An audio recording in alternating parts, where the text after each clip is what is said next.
여러분, 오늘 말씀 1절을 보십시오. 이 말씀이 임했을 때가 어떤 때인가 하는 것을 알려줍니다. 예레미야가 아직 시위대 뜰에 갇혀 있을 때입니다. 그럼 예레미야가 시위대 뜰에 갇혀 계셨을 때는 그 상황이 어떠했을까요? 그것을 알기 위해서 그 앞장 32장으로 오시겠습니다. 32장 1절 2절 같이 읽으실까요? 유다의 시드기야 왕 열째 해 곧 느부갓네살 18째 해에 여호와의 말씀이 예레미야에게 임하니라. 그때의 바벨론 군대는 예루살렘을 에워싸고 선지자 예레미야는 유다의 왕의 궁중에 있는 시위대 뜰에 갇혔으니 라고 되어 있죠. 방금 33장 1절에서 예레미야가 시위대 뜰에 갇혀 계셨다고 하지 않았습니까? 그런데 요 32장도 시위대 뜰에 갇혀 계실 때 임했던 말씀이거든요. 그러니까 32장과 33장의 말씀이 임한 상황이 동일하다 하는 것을 알 수 있어요. 그러면 시위대 뜰에 갇혀 있었을 때가 어떤 상황입니까? 방금 읽은 32장 1절에 보시면 시드기야 왕 열째 해라고 되어 있어요. 시드기야가 남왕국 유다의 마지막 왕인데 이 사람이 왕이 된 지 10년째 되는 겁니다. 그런데요, 남왕국 유다가 느부갓네살 왕 바벨론에게 무너진 건 언제냐 하면 시드기야가 왕이 된 지 11년째 되던 해입니다. 그러니까 여기 지금 열째 해라는 것은 유다가 수백 년 만에 멸망하기 딱 1년 전이에요. 딱 1년 전. 바벨론 느부갓네살의 군대가 예루살렘을 쫙 포위한 것은 시드기야가 왕이 된 지 9년째 되던 해입니다. 9년째 되던 해 느부갓네살의 군대가 예루살렘을 완전히 포위했어요. 그러면 포위된 기간이 얼마였었느냐 하면 1년 6개월입니다. 1년 6개월을 겹겹이 에워쌌으니까 들어가는 사람도 없고 나오는 사람도 없어요. 1년 6개월을 포위당해 있으면 성 안에 먹을 게 다 떨어집니다. 예루살렘에 가보신 분들도 계시겠습니다만은 예루살렘 성은 아주 조그맣니다. 뭐 그때는 큰 성이겠지만 지금 우리가 볼 때는 작은 성이고 그 안에 농사를 짓는 농토가 많이 있었던 것도 아니죠.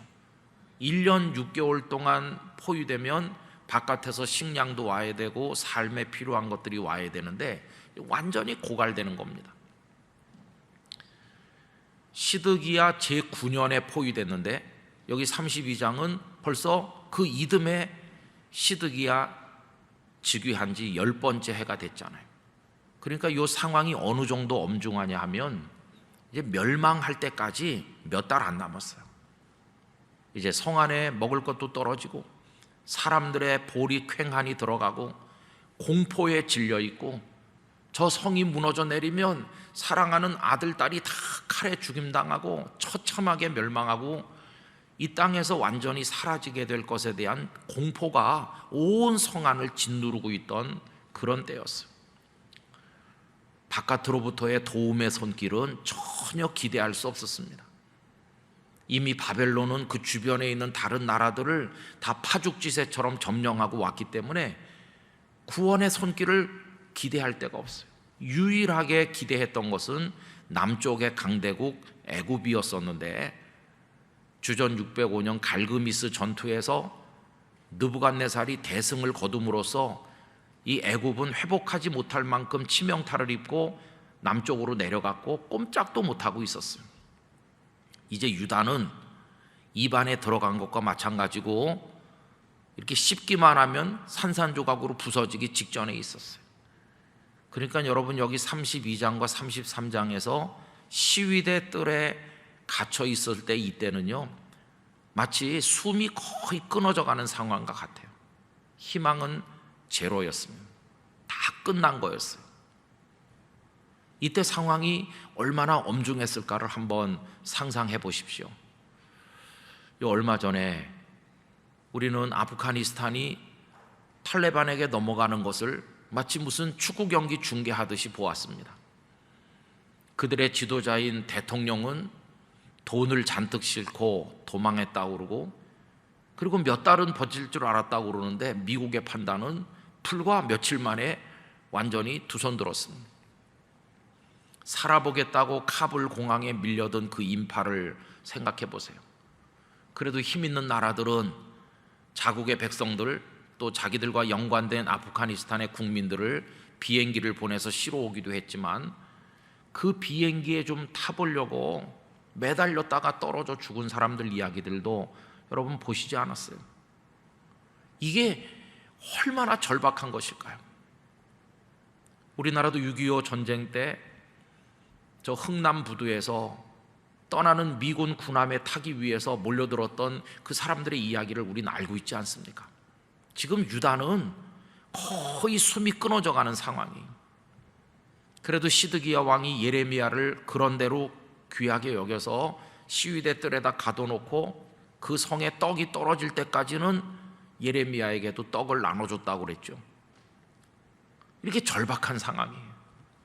그런데 참 놀라운 것은 그런 상황에서 하나님 뭐라고 말씀하십니까? 여러분, 오늘 읽은 33장 3절을 다시 한번 보시기 바랍니다. 너는 내게 부르짖으라. 내가 네게 응답하겠다. 네가 알지 못하는 크고 은밀한 일을 네게 보이리라. 저는 이 말씀을 요만했을 때부터 많이 들었어요.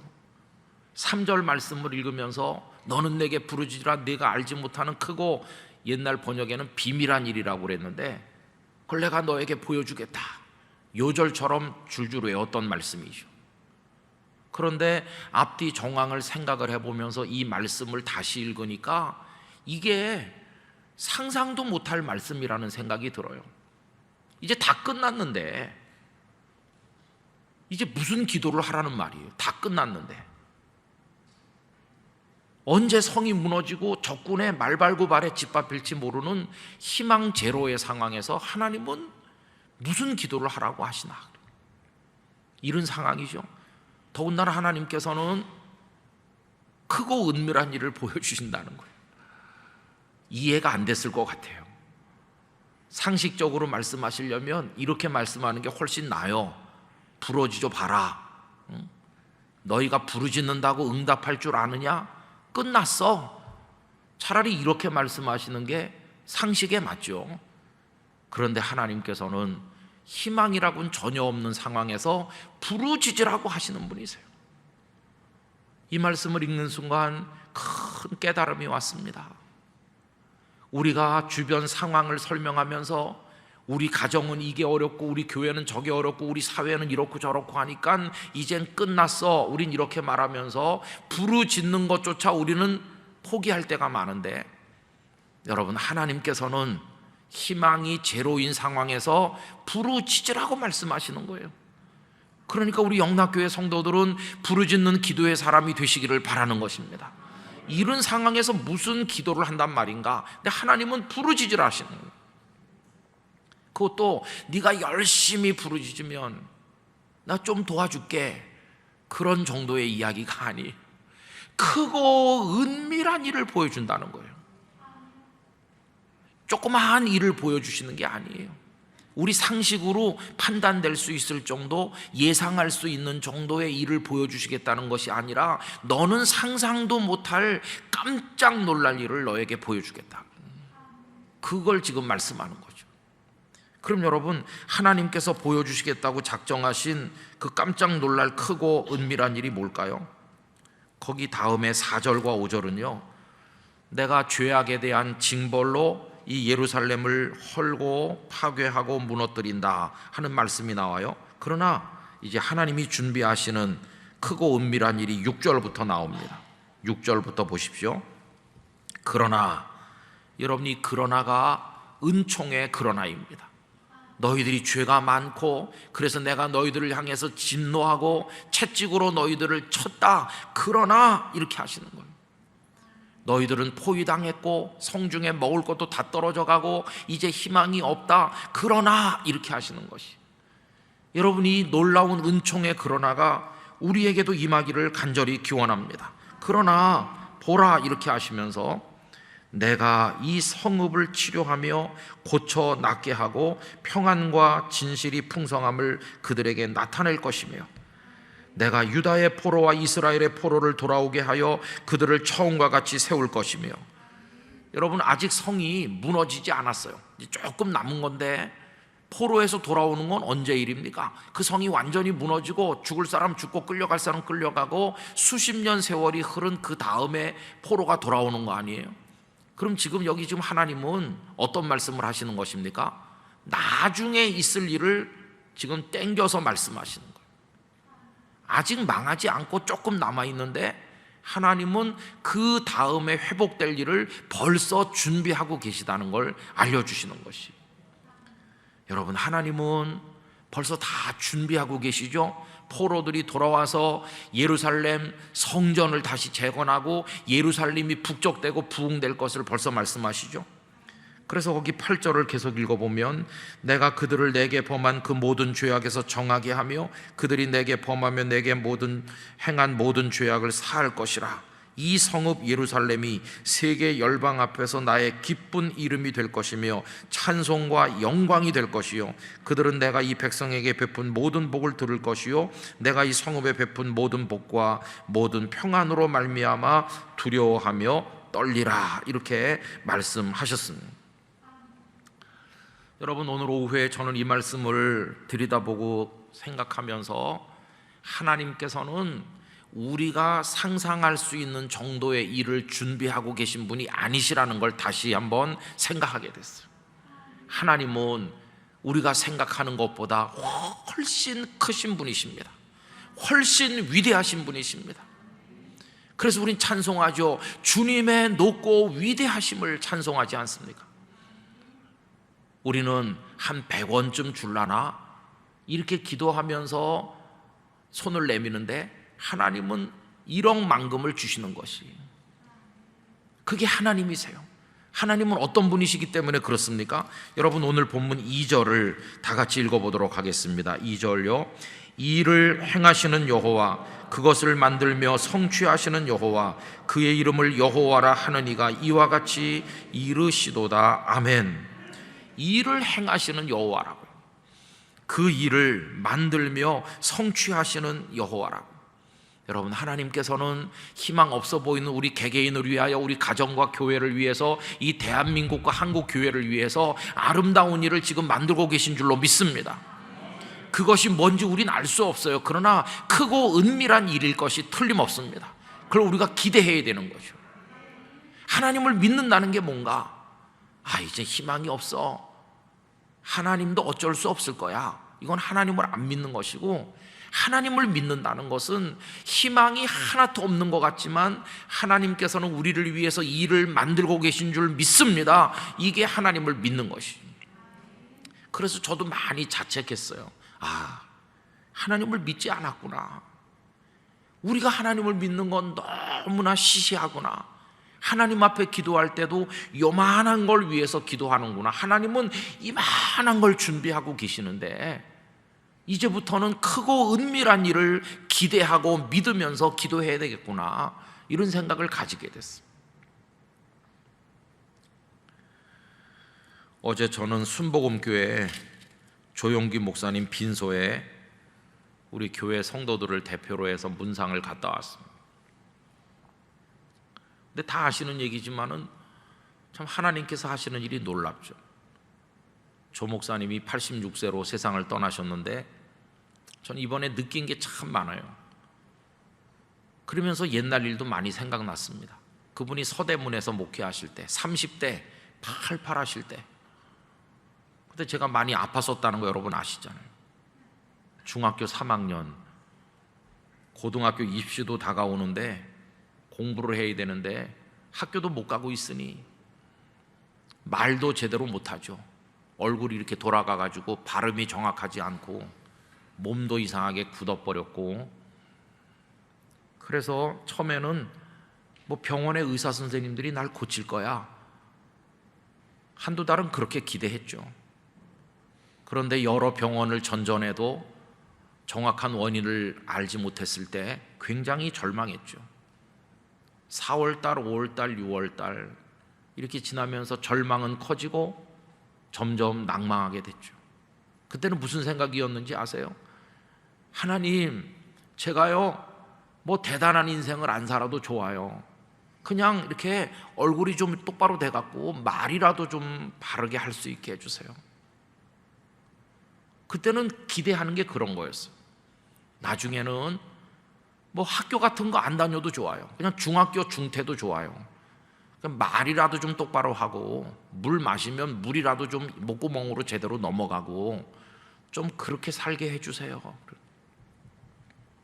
그렇게 기도했어요. 여러분, 하나님께서 저의 기도를 내려다보실 때 무슨 생각이 드셨겠어요?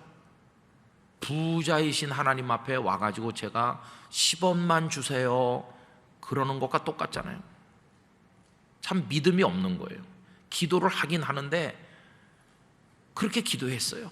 하나님께 대한 기대가 조금 했어요. 그런데 하나님께서는 그래, 너 말할 수 있게 해주고 음식과 물이 목구멍으로 똑바로 넘어가게 해줄게. 그렇게만 해주시고 손 떼셨나요? 아니에요. 하나님께서는 저에게 완전한 회복과 더불어 건강하게 하셨어요. 비록 여기 수술도 하고 그랬지만 지금도 제가 뭐 매일같이 자리 보존하고 알아 눕습니까? 멀쩡하게 이렇게 열심히 뛰어다니고 있잖아요. 지금까지도 이렇게 하게 하셨어요. 그리고 또 공부도 계속하게 하셨어요.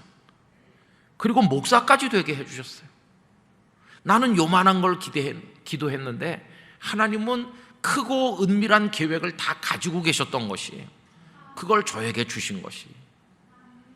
그때 그 조 목사님 목회하던 그 교회 가서 수요일 날 저녁에 기도하면서 그 목사님께서 오늘 저녁에 온 사람들 중에 얼굴 또 상체 이런 데 아픈 사람을 하나님이 고쳐주신다고 했다.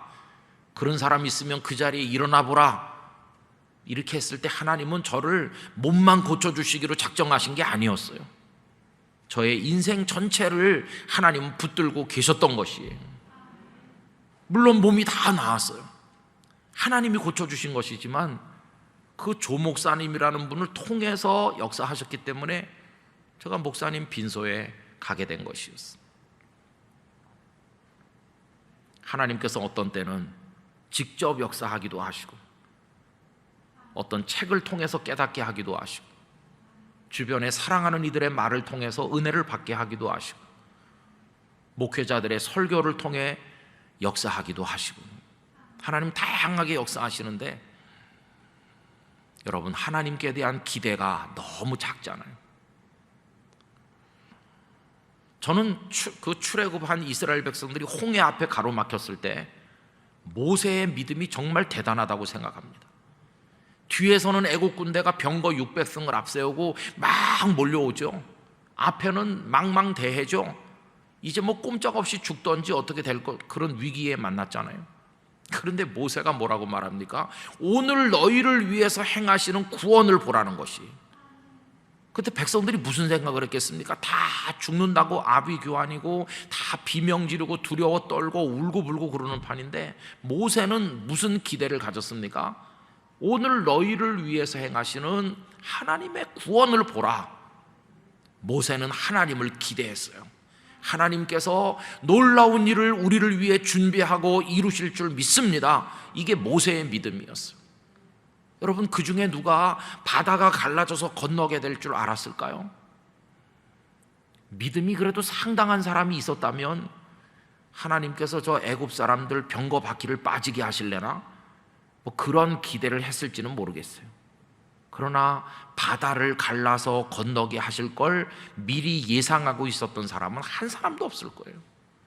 그런데 하나님께서는 그렇게 하시지 않았습니까? 하나님은 큰 일을 계획하시고 만드시고 이루시는 능력의 하나님이시라는 걸 보여주셨잖아요.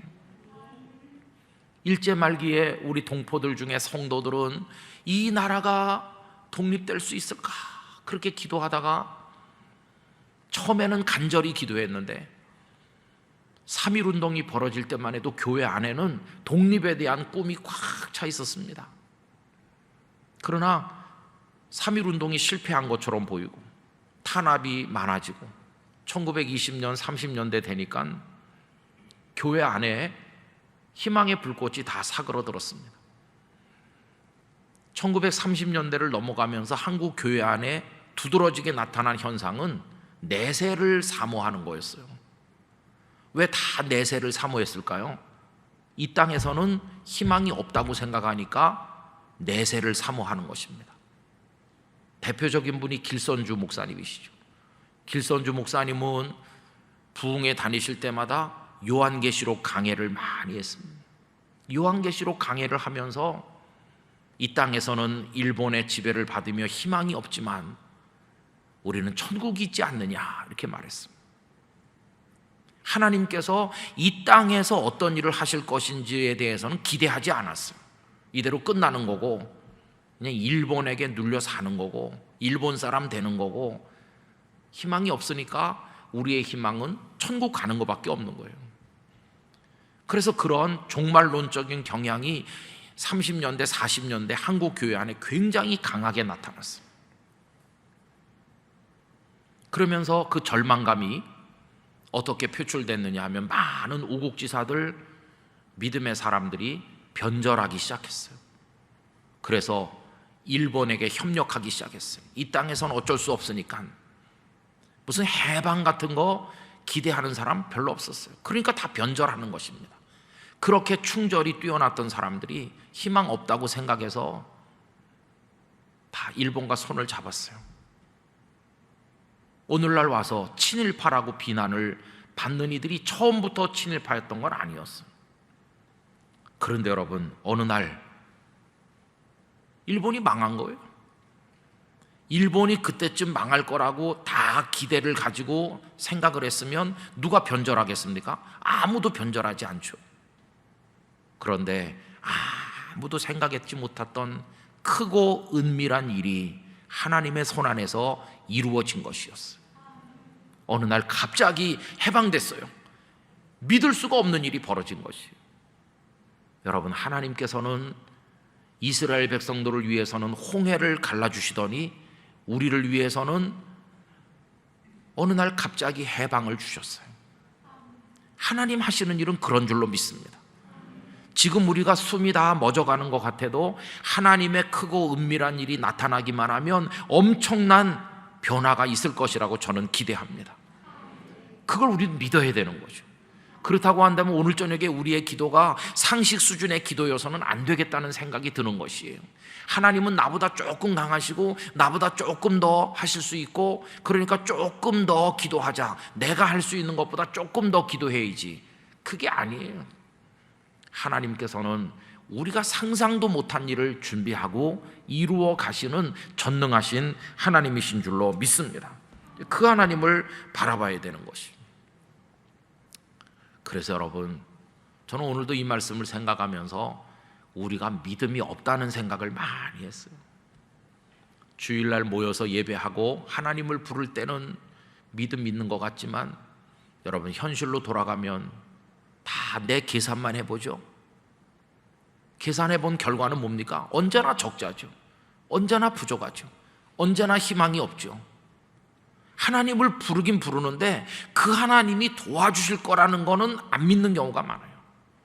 하나님께서 개입하셔서 내 방법 갖고 해결되지 않을 그 일을 놀라운 방법으로, 내가 상상도 못할 방법으로 해결하실 걸 정말로 믿는다면 우린 언제나 기뻐해야 될 것입니다. 하나님이 계시기 때문이죠. 한국교회가 많이 어렵다고 하지만 이 판을 뒤집는 거 누가 할 수 있을까? 사람이 할 수 있을 거로 보이지 않아요. 그러나 하나님은 이대로 두시지 않을 것이라고 믿습니다. 오늘 제가 가족들과 이런 얘기를 했습니다. 지금 왜 우리 사회, 우리 한국교회 이렇게 어려워지고 있을까? 조용기 목사님, 분명히 하나님이 들어 쓰셨던 분이 틀림없어요. 사람의 힘으로 그런 교회를 이룰 수 없거든요. 하나님께서 들어 쓰셨던 분인 게 틀림없어요. 제가 체험했던 것도 그렇고. 그러면 이제 그분이 떠나셨잖아요. 그럼 그 다음에는 누가 그런 역사를 하면 되겠습니까? 엘리야가 떠난 다음에는 하나님께서 엘리사를 준비하셨는데, 뭐 우리 한국교회 훌륭한 영적 지도자들이 많이 떠나셨잖아요. 옥하는 목사님도 돌아가셨고, 하용조 목사님도 돌아가셨고, 요 근간에 들어서만도 많은 분들이 돌아가셨잖아요. 별세 신앙을 가르치시던 이중표 목사님도 하늘나라에 가셨고, 뭐 조용기 목사님도 가셨고, 이렇게 다 가시잖아요. 그래서 많은 사람들이 둘러앉아가지고 그런 지도자들이 다 떠나니까 이제는 그 자리가 비어가지고 안 되는 거다, 이렇게 말하는 분이 많잖아요. 그런데 제 마음속에 이런 생각이 드는 거예요. 왜 우리 한국교회 성도들은 그 빈자리를 채우는 역사를 나를 통해서 하실 거라는 기대는 왜 우리는 아무도 안 할까? 여러분, 저는 어떤 목사, 어떤 성도를 통해서 하나님께서 크고 은밀한 일을 이루시면 그분들보다 더 큰 일을 하도록 쓰실 것이라고 믿습니다. 그런데 그가 누군지 우린 모르는 거죠. 어쩌면 우리 자신일 수도 있는 거 아니겠어요?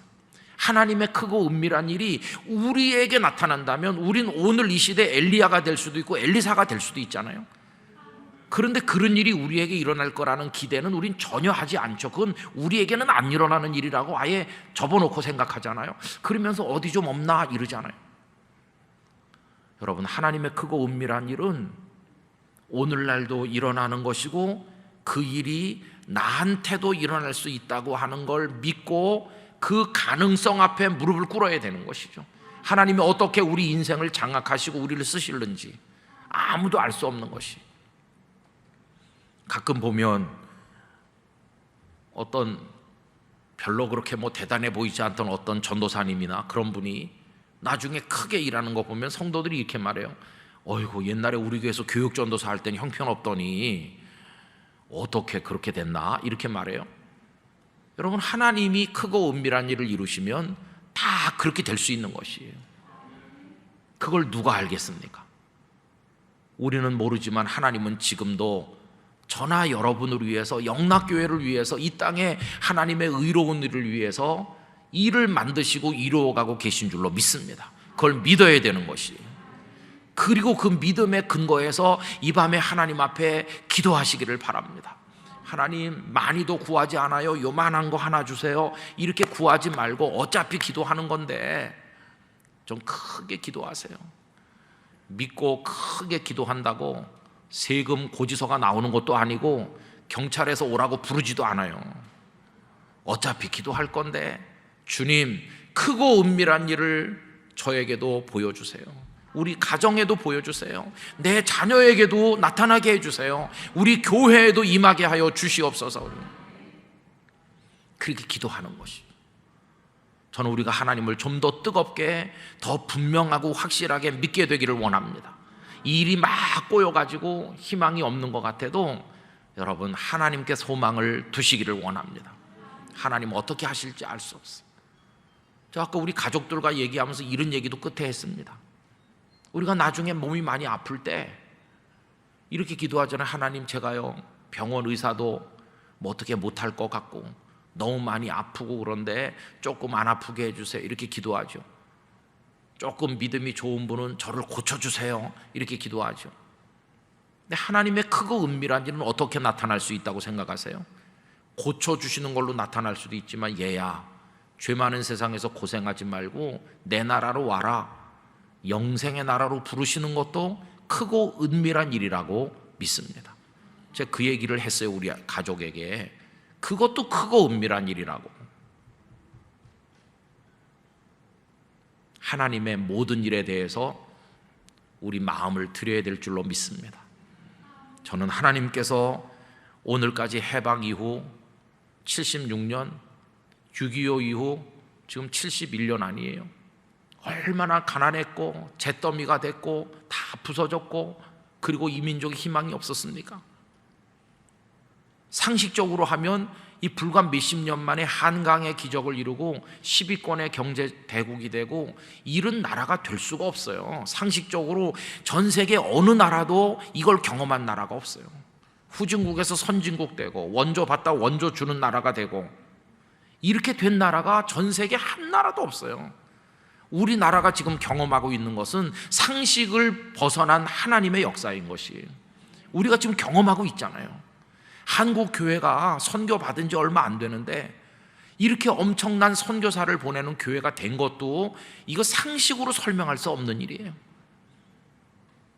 우리가 교만해져서 하나님께 등 돌리고 부귀영화 속에 욕망과 권력, 명예에 빠져서 그렇지, 우리가 정신을 차리고 다시 갈멜산의 엘리야의 제단처럼 기도의 제단을 쌓고 엎드린다면 하나님께서는 아무도 생각 못하는 일을 지금도 이루실 거라고 저는 믿습니다. 하나님께 회개하고 돌아가면 하나님은 하실 것이에요. 이 금요기도회가 몇 사람 못 나오고 이렇게 코로나로 제약을 받으면서 하지만 여러분들의 마음은 활짝 열리기를 바랍니다. 하나님 앞에 온전히 드려지는 마음이 되시기를 바랍니다. 가정에서 기도하는 성도들도 뜨겁게 기도하시기를 바랍니다. 여러분들에게 하나님의 크고 은밀한 일이 임하게 될 줄로 믿습니다. 소망을 가지고 기도하시기를 원하는 것입니다.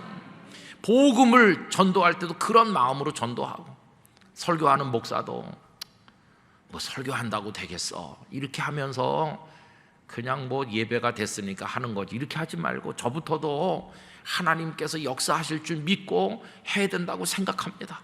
우리가 그렇게 해야 되겠습니다. 여러분, 우리가 믿을 때가 하나님 한 분밖에 어디 있습니까?